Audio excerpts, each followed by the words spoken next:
Good morning everyone. So guys आज हम बात करने वाले हैं एक नए स्ट्रक्चर की, बट उससे पहले I will be asking you how are you doing, कैसे हैं आप लोग। I hope you must be doing well.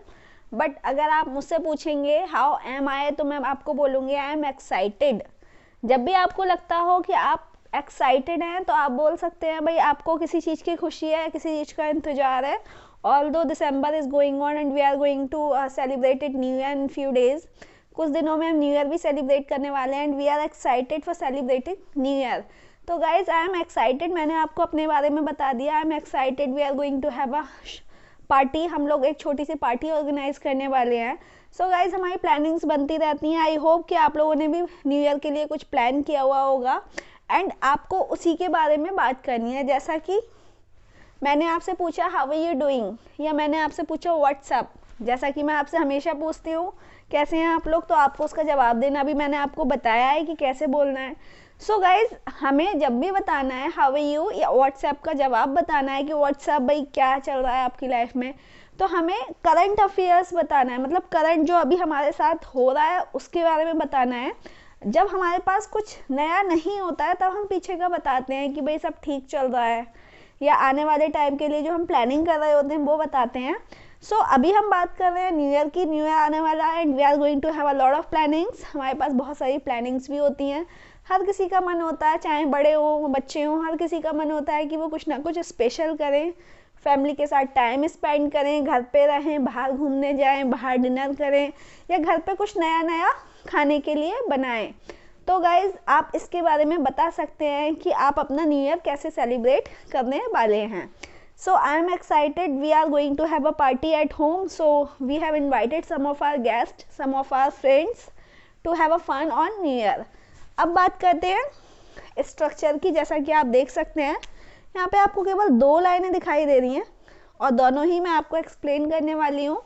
But guys कोई भी चीज़ की स्टार्टिंग से पहले हमें उसकी बिगनिंग करना आना चाहिए। पर्सनालिटी डिपेंड करती है हम पर कि हम अपनी परफॉर्मेंस किस तरीके से देते हैं, लोगों से बात किस तरीके से करते हैं। मान लेते हैं आपने बीए किया है, एमए किया है, या ग्रेजुएशन, पोस्ट ग्रेजुएशन, या कोई हायर डिग्री आपने अचीव की हुई है, बट अगर आपकी कम्युनिकेशन स्किल अच्छी नहीं है तो ऑल इन वेन, सब कुछ बेकार ही है। क्योंकि आज के टाइम में हमें सबसे ज़्यादा जो ज़रूरत होती है वो हमारी होती है प्रोफेशनल स्किल्स की। और प्रोफेशनल स्किल की बात करेंगे तो पहला स्टेप होता है हमारी communication skill, spoken English language. क्या आपको अंग्रेजी आती है? अगर नहीं आती है तो गाइस सीखना स्टार्ट कर दीजिए, क्योंकि आने वाले कुछ समय में हमें कुछ ऐसी वैकेंसीज देखने को मिलेंगी, कुछ ऐसी अपॉर्चुनिटीज़ देखने को मिलेंगी जिसमें हमें अंग्रेजी बोलना ज़रूर ही होगा। वहाँ पे बिना इंग्लिश के आपका काम नहीं चलेगा। वहाँ पे आपको ऐसा फील होगा कि शायद आपको अंग्रेजी थोड़ी बहुत भी आती होती तो बहुत कुछ हो सकता था। तो आई विल सजेस्ट यू, मैं आपको यही सजेशन दूंगी, अगर आपने इंग्लिश नहीं सीखना स्टार्ट किया है तो आप सीखना स्टार्ट कर दीजिए। अगर आप बुक्स पढ़ के सीख पाते हैं तो बुक्स पढ़ के सीखिए, लोगों से बात करके सीखना चाहते हैं लोगों से बात करके सीखिए, कोई कोर्स ज्वाइन करना चाहते हैं वो भी ज्वाइन कर सकते हैं। बट मैं हमेशा एक ही राय दूंगी, जब भी अगर आप कुछ भी सीखना चाहते हैं हमारे अंदर डेडिकेशन होना चाहिए। अगर आपके अंदर डेडिकेशन है तो आप किसी भी चीज़ से सीख सकते हैं। ज़रूरी नहीं है कि आपको कोई प्रोफेशनल कोर्स ज्वाइन करना ही है। चलिए गाइज ये सब चीज़ें बात हमारी होती रहती हैं। आज हम एक नए स्ट्रक्चर की बात करने वाले हैं। जैसा कि आप बोर्ड पे देख सकते हैं, I am yet to buy a house, सुना तो होगा। अब इसमें स्पेशल क्या है? स्पेशल तो हमारा यहाँ पे स्ट्रक्चर है आई एम येट टू। अब आपके माइंड में होगा कि मैम ये हमने सेंटेंस तो सुना है बट इसका यूज किस केस में करना है? ठीक है, तो हम जो येट टू का यूज करेंगे उसका हम करेंगे जब हमें बोलना हो, कोई भी हमने अपने टारगेट्स फिट किए हुए हो। हमारा मान लेते हैं, मैं अपना एक छोटा सा एग्जांपल लेती हूँ कि मैंने सोचा कि मैं एक स्कूटी खरीद लूँ एंड आज वो दिन आ गया कि मैंने अपने पैसों से अपनी स्कूटी खरीद ली। ठीक है, तो मैंने आपको बोला कि भाई आई एम हैप्पी कि मैंने अपनी स्कूटी खरीद ली है, अपने पैसों से खरीदी है, इस चीज़ को लेके मैं कुछ ज़्यादा ही खुश हूँ। तो आपने बोला मैम ये तो बहुत अच्छी बात है, आपने अपनी स्कूटी खरीद ली। फिर मन में एक क्वेश्चन आता है कि यार स्कूटी इज़ नॉट एनफ, केवल स्कूटी खरीदना ही हमारा टारगेट नहीं है, हमें कार खरीदनी है, अभी मुझे आने वाले समय में कार खरीदनी है। जब इस तरीके के हम सेंटेंसेस की बात करते हैं तो हम बोलेंगे I am yet to buy a car. ठीक है, जब हमें बोलना होता है कि ये काम बाकी है तो हम बोलेंगे I am yet to do it. जिस एक्शन की बात कर रहे हैं वो एक्शन आप यहाँ पे लगा सकते हो। जैसा कि एक एग्जांपल और ले लेते हैं, मान लेते हैं आपको जॉब मिल गई, आप बहुत टाइम से जॉब की तलाश में थे और फाइनली आपको जॉब मिल गई, तो आप भागते भागते आए और आपने बोला मैम मुझे जॉब मिल गई, आई एम हैप्पी। ठीक है, तो मैं आपको बोलूँगी कॉन्ग्रेचुलेशंस, आपको जॉब मिल गई है। तो आप बोलोगे मैम जॉब मिलना इज़ नॉट एनफ, मुझे अभी घर भी खरीदना है, घर खरीदना भी बाकी है। मतलब आपकी एक जिम्मेदारी तो पूरी हो गई, लिस्ट हमारे पास है कि भाई हमें पहले ये करना है, फिर ये करना है, फिर ये करना है, फिर ये करना है। तो हम बोल देते हैं कि भाई अभी तो ये काम भी बाकी है, तब हम बोलेंगे I am yet to buy a house. ठीक है, स्ट्रक्चर आपको समझ में आ गया होगा। अब हम थोड़ा प्रैक्टिकल सोचते हैं। घर में आप काम कर रहे हो, घर में काम कर रहे हो, मम्मी ने बोला कि भाई बर्तन धो दे, आप किचन में गए, आपने बर्तन धोने शुरू कर दिए। उसके बाद आपने आवाज़ लगाई मम्मी बर्तन धो दिए, तो मम्मी कहेंगे भैया इतनी खुश मत हो, अभी घर की सफाई करनी बाकी है।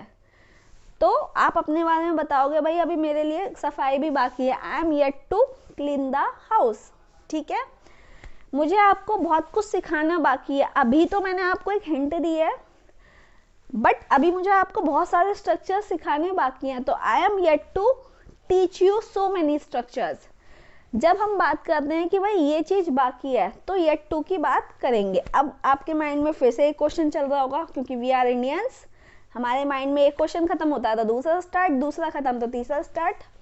अब आपके माइंड में होगा कि मैम बाकी है का मतलब, अगर मान लेते हैं येट टू का मतलब बाकी है, तो हम क्या ऐसे भी बोल सकते हैं कि आपके 50 रुपये बाकी हैं हम पर। तो गाइज उसका स्ट्रक्चर ये नहीं है, मैं बहुत क्लियरली आपको ये बता रही हूँ। जब भी आपको बोलना हो कि भाई आपके ऊपर 500 रुपये बाकी हैं, तो उस केस में आपको येट टू लगाना नहीं है, उस केस में हमें इसका यूज़ नहीं करना होता। उसके लिए एक पर्टिकुलर वर्ड होता है, एक अलग स्ट्रक्चर होता है, उसकी बात करेंगे। बट अभी हम येट टू की बात कर रहे हैं। तो अगर आप मुझसे बोलोगे कि मैम आपने इंग्लिश बोलना सीख लिया, you are having a good job and you are also spending your good life, तो मैं आपसे बोलूँगी भैया सब काम तो हो गए बट अभी खाना बनाना तो बाकी है, I am yet to prepare the food. कोई भी काम आपको लगता है कि भाई ये अभी बाकी है, ये काम करना है मुझे, तो हम बोलेंगे आई एम येट टू। अब मैं आपको बताती हूँ उनका यूज़ हम कब करते हैं। आपने देखा होगा, आपने बहुत सारे सेलिब्रिटीज़ को इंग्लिश बोलते हुए सुना होगा, एग्जैक्टली उनकी इंग्लिश हमें समझ में आती है। बहुत सारे लोग ऐसा बोलते हैं कि मैम इंग्लिश मुझे समझ में आती बट बोलनी नहीं आती। पता है क्यों? क्योंकि सेलिब्रिटीज़ कभी टफ लैंग्वेज बोलते ही नहीं है, वो तो वो सब चीज़ें बोलते हैं जो हमें ऑलरेडी आती हैं, बट हमें समझ में इसलिए आती है क्योंकि वो आसान इंग्लिश बोलते हैं, और हम इसलिए नहीं बोल पाते क्योंकि हम आसान भी नहीं बोलते। हम कभी प्रैक्टिस करते ही नहीं है, कभी बोलने की कोशिश करते ही नहीं है। जब इस केस में बात करते हैं तो गाइज वी गो डम्प, और हमें कुछ भी नहीं आता। हम आसान चीज़ें सुन तो पाते हैं बट आसान चीज़ें बोल नहीं पाते। तो अक्सर सेलिब्रिटीज़ इस तरीके से तोड़ मरोड़ के ही वो लैंग्वेज का यूज़ करते हैं। हालांकि most of the celebrities speak very good English, वो लोग बहुत अच्छी इंग्लिश बोलते हैं। आप लोगों के लेक्चर सुनेंगे, आपको लोगों की बातें सुनने को भी मिलेंगी, आपको उनकी परफॉर्मेंस देखने को भी मिलेंगी। They speak quality English, but फ़र्क इतना है कि उन्होंने एक चीज़ को इतनी बार बोला होता है, इतनी बार बोला होता है कि वो थोड़ा सा नेचुरल हो जाते हैं। बट हमारे साथ क्या होता है, हमने सीखा तो बहुत कुछ होता है, किताबें पढ़ी होती हैं। भाई अगर आप किसी अच्छे बच्चे के पास चले जाओगे ना, तो वो दिखाएगा मैम मैंने ये सब किताबें पढ़ ली, मुझे सब कुछ आता है। बट जब इंटरव्यू की बात आती है फिर क्या होता है, फिर तो हम HR के सामने जाते हैं, सीनियर्स के सामने जाते हैं, और जाके हम कांपने लग जाते हैं। उसने हमसे कोई क्वेश्चन पूछ लिया इंग्लिश में, फिर तो ये सोचेंगे कि भाई इंटरव्यू गया भाड़ में, पहले इस ऑफिस से निकल के भागो। तो गाइज इस केस में केवल ये इसीलिए होता है क्योंकि कोई भी चीज़ आपने रिपीटेड नहीं बोली होती है। अब मैं आपको यही बता रही थी हम इसका यूज़ करते कब हैं। कभी कभी आप किसी से बात करते हो, रोड पे मिल गए दोस्त से, तो आपसे दोस्त बोलता है अरे भाई ऑफिस ऑफ हो गया तेरा, चल चल चलते हैं घूमने चलते हैं, चल ठीक है मोमोज खाते हैं। तो आप बोलोगे भाई ऑफिस तो बंद हो गया लेकिन अभी मेरी शॉपिंग करनी बाकी है, बीबी मेरा वेट कर रही होगी, I am yet to do shopping with my wife. ठीक है, तो मैं आपको एग्जाम्पल इसलिए दे रही हूँ ताकि आपकी जो लिमिटेशंस है ना आप उससे बाहर सोच पाओ और प्रैक्टिस कर पाओ। ठीक है, मम्मी ने आपसे बोला कि भाई अब तो तेरे एग्जाम्स ख़त्म हो गए, अब तो तू खाली है। तो आप बोलोगे मम्मी खाली नहीं हूँ, मुझे अंग्रेजी भी सीखनी है, अभी जो छुट्टियाँ पड़ी हैं ना इसमें मुझे 4-4, 5-5 वीडियोस करके उसका होमवर्क करना है। I am yet to learn spoken English. ठीक है, आप टीवी देख रहे हो, टीवी देखते देखते आपकी बहन आ गई कि भाई तेरा तो बिग बॉस तूने देख लिया, ख़त्म हो गया, ला रिमोट दे।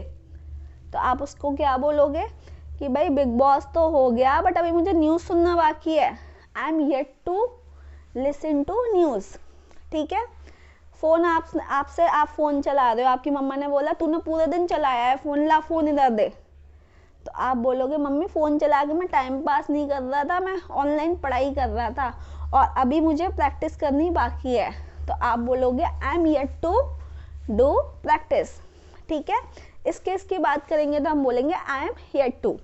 अब मैं थोड़ा सा प्रैक्टिकल और बात कर लेती हूँ। मान लेते हैं आप किसी कंपटीशन की तैयारी कर रहे हैं, जैसा कि मैं हर वीडियो में बताती हूँ। आप कंपटीशन की तैयारी कर रहे हैं, आप मान लेते हैं एसएससी की तैयारी कर रहे हैं, सीडीएस की तैयारी कर रहे हैं, एनडीए की तैयारी कर रहे हैं, यूपीएससी, आईसीएससी, जो भी आपका जो भी कंपटीशन चल रहा है आप उसकी तैयारी कर रहे हैं और आपको ये स्ट्रक्चर देखने को मिल जाता है। अब आप बोलेंगे मैम ये तो स्ट्रक्चर नहीं आते, बट मैं आपको एक और एग्जाम्पल देती हूँ ये स्ट्रक्चर किस तरीके से आते हैं। आपको पूरा पैराग्राफ मिलता है और पैराग्राफ से नीचे लिखा होता है कि भाई इसमें से ढूंढ के इसके आंसर लिखो। तो आप कोई बच्चे तो हो नहीं कि वो आपसे पूछेंगे कि भाई क्या खरीदना है और आपको देख के लिख देना है हाउस खरीदना है। वो आपको एक सेंसफुल एक पैराग्राफ देते हैं जिसमें से आपको सेंसफुल जवाब देने होते हैं। तो उस केस में इस तरीके के आपको सेंटेंसेस देखने को मिलते हैं। अब मान लेते हैं हमें पूरा पैराग्राफ तो समझ आ गया, हमें ये लाइन समझ नहीं आई, I am yet to buy a house. तो अब तो फंस गए ना, सब कुछ गड़बड़ हो जाना है ना। तो जहाँ पे भी आपको देखो येट और टू साथ में आए तो वहाँ पे आप समझ जाना कि कोई भी चीज़ बाकी है उसकी हम बात कर रहे हैं। I am yet to do it, I am yet to go to market, I am yet to do worship, I am yet to play cricket, I am yet to do a lot of homework. इस तरीके से आप practice कर सकते हो। So guys I hope कि आपके समझ में आ गया होगा। कोई भी कन्फ्यूज़न है आप वापस रिपीट करके देखिए वीडियो को, और फिर भी समझ नहीं आती तो you can write in comment box, आप जो भी आपका क्वेश्चन है आप उसमें लिख सकते हैं। So what is your practice for today? You have to at least speak 20 sentences. आपको आंखें बंद करनी है और एज्यूम करना है कि सुबह के 10 बजे हैं। 10 बजे होते हैं तो आपके कौन कौन से काम बाकी होते हैं आपको बताना है कि I am yet to take a bath, I am yet to worship, I am yet to take breakfast. ठीक है, आप बोल सकते हैं I am yet to attend the coaching, I am yet to help my mom. 5 sentences हो गए, फिर आंखें बंद कर लो और फिर सोच लो दोपहर के 12 बज गए तो आपको 12 बजे क्या क्या काम बाकी होते हैं आप बता सकते हैं। I am yet to wash my clothes, I am yet to iron my clothes, I am yet to go to market. इस तरीके से आप एज्यूम करके 20 सेंटेंसेस की बात करेंगे। गाइज अगर आप वीडियो देख रहे हैं अच्छी बात है, आप सीख रहे हैं। अगर आप वीडियो देख रहे हैं नहीं सीख रहे हैं तो it will be the shameful quiet for you, because हम देखकर भी नहीं सीख पा रहे हैं तो हमें कोई भी टीचर नहीं सिखा सकता। You have to do yourself. आपको अगर अपनी सैलरी का पैकेज बढ़ाना है तो you have to learn yourself, आपको खुद सीखना है। बच्चों की तरह आपको हाथ पकड़ के मार के नहीं सिखाया जा सकता, क्योंकि हम यहाँ पे कोई स्ट्रक्चर्स के अलावा हम एक लैंग्वेज भी सीख रहे हैं, और लैंग्वेज हमें तभी आती है जब हम बोलना शुरू करते हैं। कोई भी काम करने से पहले हमें ये ध्यान रखना है कि अगर हमें इसमें एक्सपर्ट होना है तो हमें वो काम करना स्टार्ट करना पड़ेगा। So guys, this is end of the class. We will be meeting again with something new, something exciting. I will wish you all the best. Have a nice day. Thank you so much.